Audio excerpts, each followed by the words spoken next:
There are just 54 days left until the election, and both sides are stumping in key states. The former vice president's running mate, Senator Kamala Harris, will head to the swing state of Florida today as President Trump travels to Michigan. The president's visit coming just one day after Biden made a campaign stop there. The Democratic nominee calling out the White House's coronavirus response after President Trump admitted in audio recordings he wanted to play down the virus to avoid creating a panic.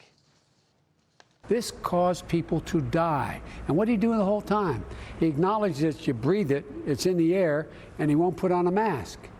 He's talking about it's ridiculous to put on masks. What do you need social distancing for? Why have any of these rules? It was all about making sure the stock market didn't come down, that his wealthy friends didn't lose any money. Phil Keating's live in Miami on this. Phil, this is going to be a long day in South Florida.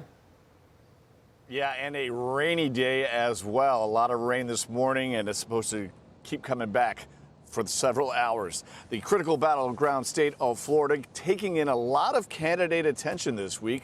President Trump visited Jupiter on Tuesday, and today Senator Kamala Harris will be hosting a roundtable here at Florida Memorial University. That's happening around 3 o'clock Eastern.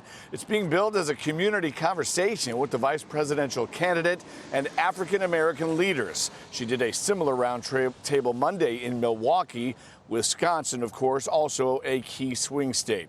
While Harris does that, her husband, Doug Emhoff, will be meeting with rabbis across town in Aventura.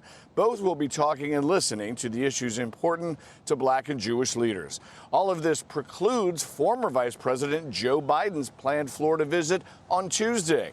That will be his first visit to the Sunshine State since last October, and of course, since the coronavirus pandemic, which is something Biden hit hard on yesterday after President Trump audio tapes from his interviews with Bob Woodward surfaced and revealed that the president downplayed the virus threat to the public. The President of the United States has admitted on tape in February he knew about COVID-19 that had passed through the air. He knew how deadly it was. It was much more deadly than the flu. He knew and purposely played it down. Worse, he lied to the American people. He knowingly and willingly lied about the threat it posed to the country for months. We all know the 29 electoral college votes in the state of Florida are critical for both campaigns. And Florida being the biggest battleground state there is, well, this is how close it comes.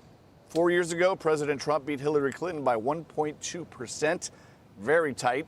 And recent polls have been showing Joe Biden's lead over Trump has been shrinking and narrowing, with the Real Clear Politics average now putting Biden ahead of Trump by 1.2% as well.